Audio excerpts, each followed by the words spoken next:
Welcome to episode 1 of Dreamcatchers. I'm Lex Napa here with Gavin Damore, Communications and General Manager for a theater initiative called Artists from Suburbia. So thank you so much for being here. I'm really glad to have you. No problem. I'm happy to be here. Yeah, and I'm wondering if you could just tell us a little bit more about Artists from Suburbia, what it's all about for you. So it's a community-based theater initiative. So what we aim to do, we basically make theater that involves the community, both professional artists and community members who maybe have never done theater or just enjoy doing it as a hobby, and finding a way to bring those those two sides together to create collaborative works, whether those are new works, experimental works, devised works, just stuff that you wouldn't normally see from a community theater. We just try to bring those works out in a more suburban setting where we already have that in a city like Boston. Right. That's awesome. So Thanks. How did you get the idea to do Artists from Suburbia? Where did that come from?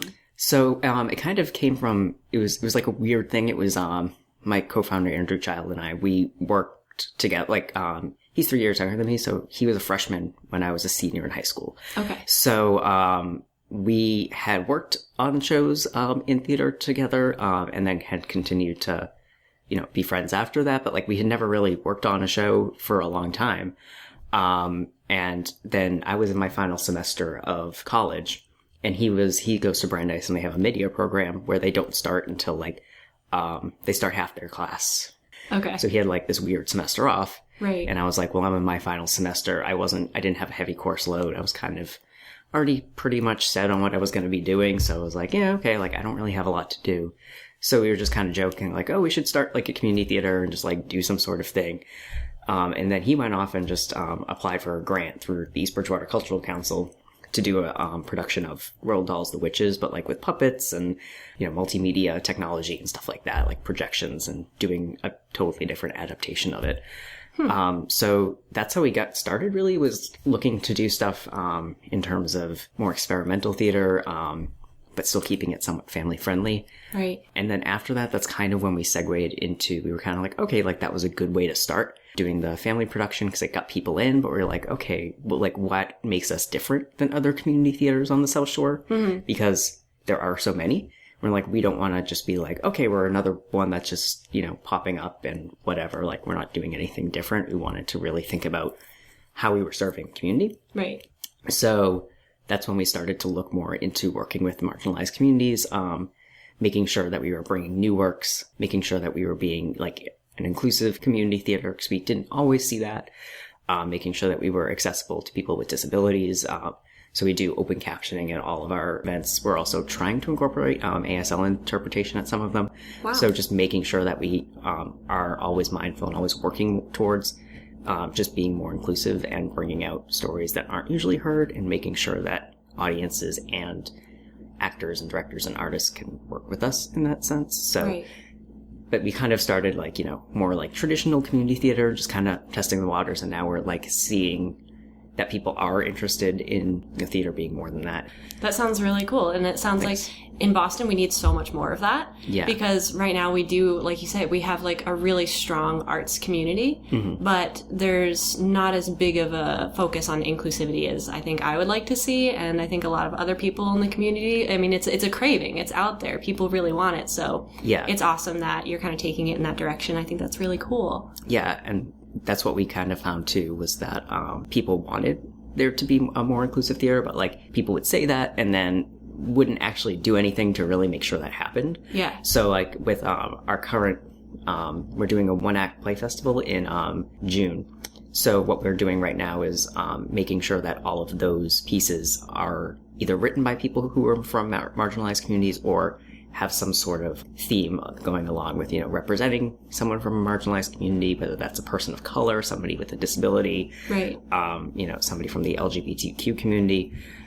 So we really want to make sure those stories are highlighted, and by making that a prerogative, we're not just saying okay, people can submit our scripts and hopefully we get some that are, do deal with that. And we did. We got ones that dealt with fascism. We got ones that dealt with, the 3 that we eventually did. One was about Nazi Germany through the eyes of Hitler's youth, so teenagers, and how they dealt with fascism and their struggle with that. The other one dealt with economic classism, so it was a summer camp with at a girls' like exclusive summer camp, and how like girls who were there, like, you know, for a scholarship or who were just working there, like how they saw class. And then the other one we did was more like about like searching for identity in general. So we did, you know, manage to attract that type of work, but this year we were like, we very much want to make sure that's a priority and make sure that people know, like, when they're submitting a script to us, they're not just reading our webpage and thinking, is this going to be, you know, too risky to submit? We're like, no, we want whatever is on people's mind to be out there. We want to present that. So making that, you know, as a priority as possible. Right. So, Very cool.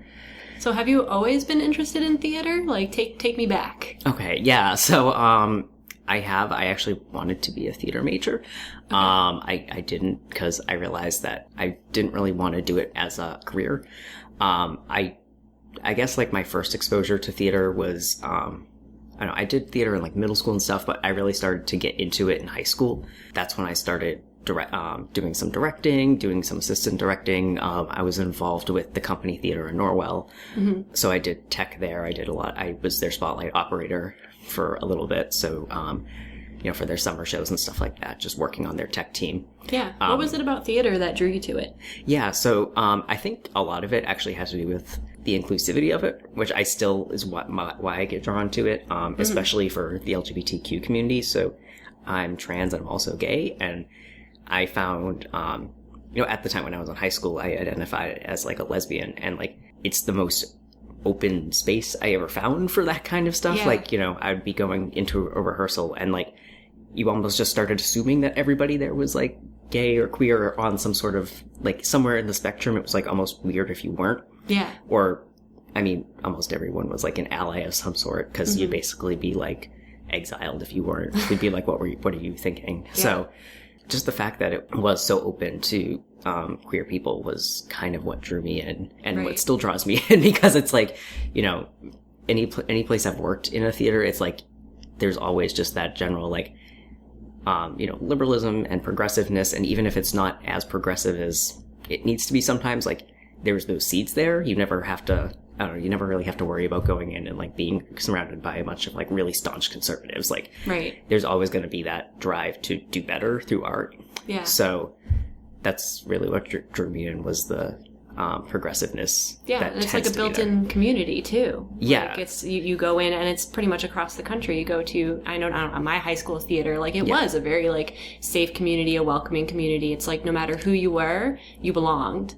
Yeah, exactly. That's a really powerful thing to experience. Yeah, and yeah, especially when, I mean, in high school it's huge because you don't get that as much. But even as you're getting older and you're like, okay, sometimes like, you know, I feel like any workplace culture with a theater, because I did a few internships and a few, you know, part-time jobs in theaters. It's like always, you just feel welcome there no matter what.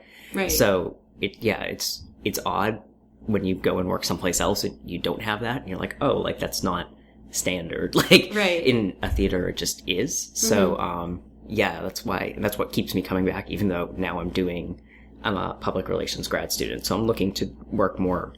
I'd like to eventually maybe work at an agency that does theater, but like in New York or something like that. But even if I don't, it's like I always want to keep doing it in some capacity, whether it's, you know, freelancing in the theater community as a PR person or something, because I just, you know, I can't be away from it too long. Even like this past semester I was, because I was like, I need to focus on school. And over winter break, I went back to my old part-time job, like in a box office at a theater, because it's like, and I'm continuing like once a week for that, because it's like, I just like being in that community. So it's like, I need that void, I need to fill that void, even if I'm doing something else totally completely different. Right. So, well, that's how you know you have a true passion, when you know you can't be away from it for too long. That's really cool. Exactly. Yeah.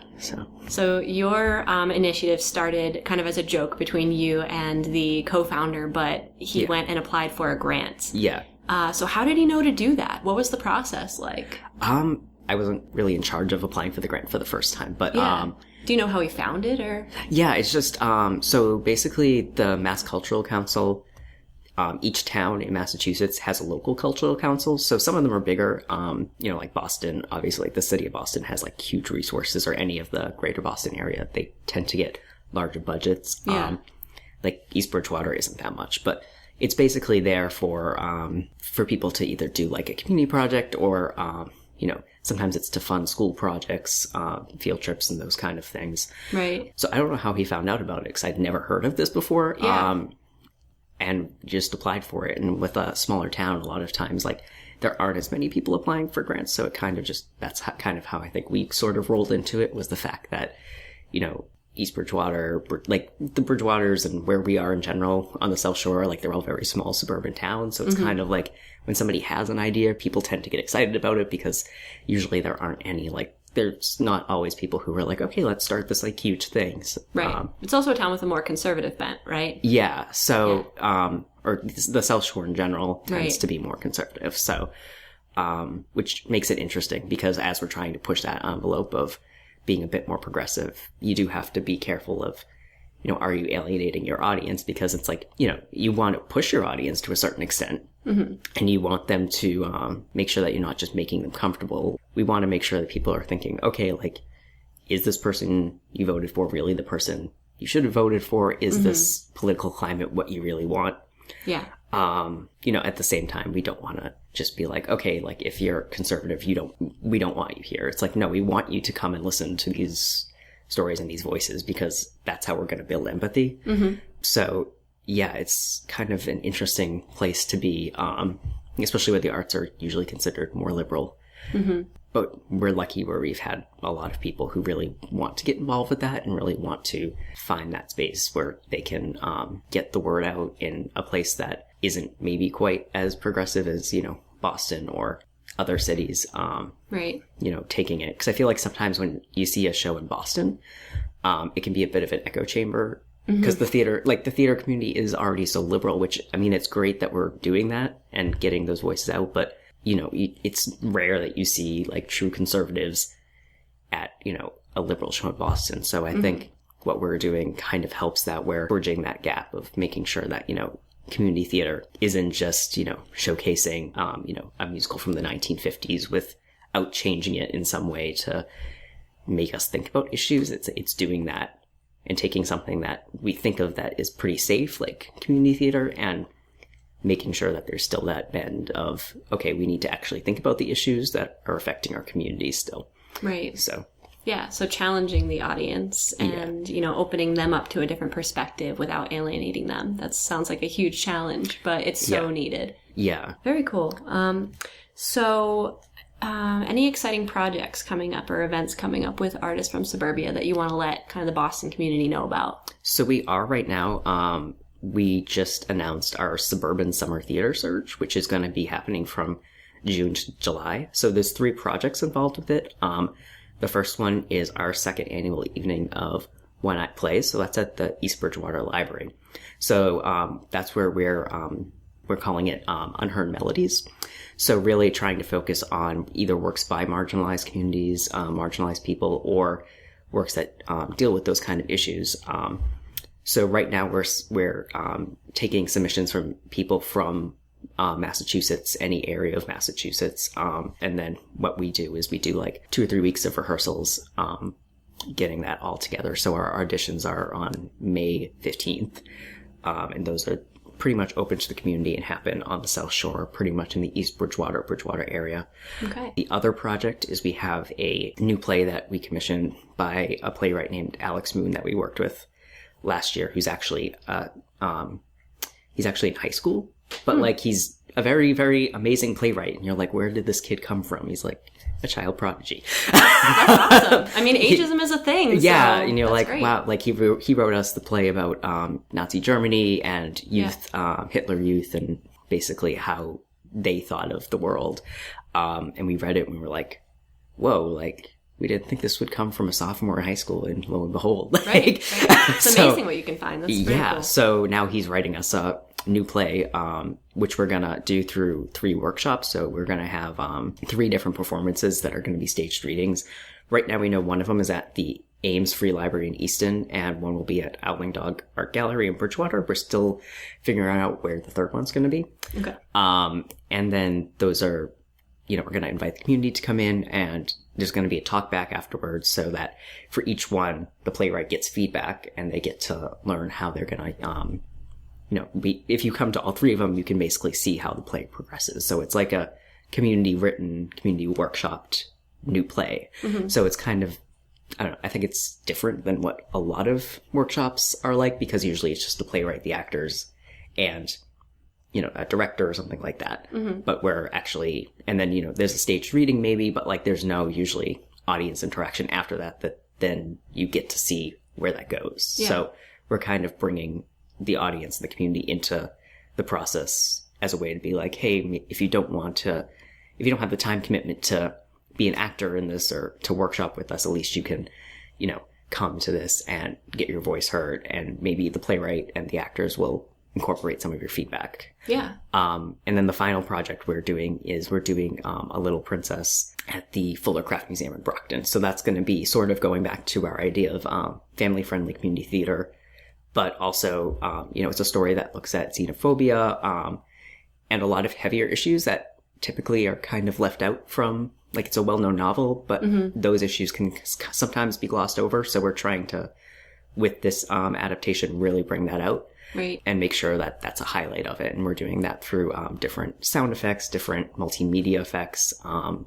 making it an event that, parents can take their kids to, but also making sure that it's making us think about what's currently going on in our culture and not just being like, hey, look at this fun, like, music type play that is going on here. It's right. Actually bringing in the issues. Yeah, so. And that makes so much sense, because I feel like kids right now, they have so many questions about what's going on. Like, we were both at the Women's March earlier today. Yeah. And I don't know if you saw, but there were just a ton of kids there. Like, a ton of, like, little girls, like 6, 7, 8, 9-year-olds, but they were paying attention. They were, like, listening. They were looking around them. Like, there's obviously, even in kids so young, this need to know what's going on and to ask those big questions. So I think any time you can incorporate that into, theater and have them, watch that played out, that's awesome. Yeah, and that's kind of what we figured we would do with this is, like, it's never too early to introduce kids to that. Yeah. So we figure, take a story that has those elements and can be fun still and can, relates to kids, because it's all about, 9, 10-year-olds, right. But, in a way where you're looking at, okay, like, how do they interact with things that are different, or how do they interact with social injustice, and how does, making that make sense to kids. Right. So, yeah, we figured that would be a good choice now, because of the political climate, but also because of our mission, where that's what we want to do. And we're like, okay, like, let's make sure that, just because we started off with family-friendly stuff, and we weren't, we don't want to totally stay there all the time, but we still figure, like, it's a good way to engage kids. Yeah, absolutely. So speaking of kids, say there's somebody out there listening to this right now, some kid, maybe they're into theater, maybe they're not, but they're wondering how they should move forward with their dream or with their passion. Because you're doing that right now with Artists from Suburbia. What advice would you give to them on how to get started or how to pursue their dream? I would say start as early as possible. Just I think starting with community theater is the best thing you can do, or just your local, whatever is out there. That's kind of what I did, and that's how I got my start, was just, you just need, like, that one thing on your resume that helps, and that one thing can then get another thing that gets you another thing. So it's really just building that resume as quickly as possible. I mean, you eventually want to have big names on there, but, when you're first starting out, it's just about saying you've been able to do something, even if you were the stage manager at, your community theater with 5 people, to say that you did it at some point. Because what's tough about theater is it's very who you know, and, like, there's not many, you can Google search, like, stage manager, but you're probably not going to find, like, true job postings all that often. It's more just like you get hired by knowing people and by having that experience. So just making sure that you're constantly looking for the next opportunity is the best way. And then if you wanted to do, like, creative entrepreneurship, it's the same thing, where it's just finding out what resources are available. Like, that's what we did, was just being like, oh, hey, there's this thing called the Mass Cultural Council that will give you money if you take the time to apply. Right. So just really figuring out what resources are out there, and then just going for it, because you can, I mean, with The Witches, our first project, we created a lot of the sets, a lot of the props just from household stuff. It's like you don't need a huge budget. Right. You don't need a huge amount of resources. You just kind of need to find people with like-minded interests, find partnerships with people in the community who want to bring stuff in. Mm-hmm. And you really don't need that much money to put on really good and entertaining and, introspective shows. Right. So start local. Yeah. Keep building your resume piece by piece. Yeah. And keep an eye out for resources in your community. Like, who would have known about the Mass Coalition? Like, yeah. It's amazing that you were able to find that, and that's really the catalyst for your project, was getting that grant. So yeah. Just kind of knowing what's out there. Yeah. Awesome. Exactly. Very cool. So this has been an episode of Dreamcatchers. Once again, I've been sitting with Gavin Damore talking about Artists from Suburbia. If you're interested, there will be a bunch of links in the description to his initiative and his work, so feel free to go check that out. And thanks for listening, and remember to always keep dreaming.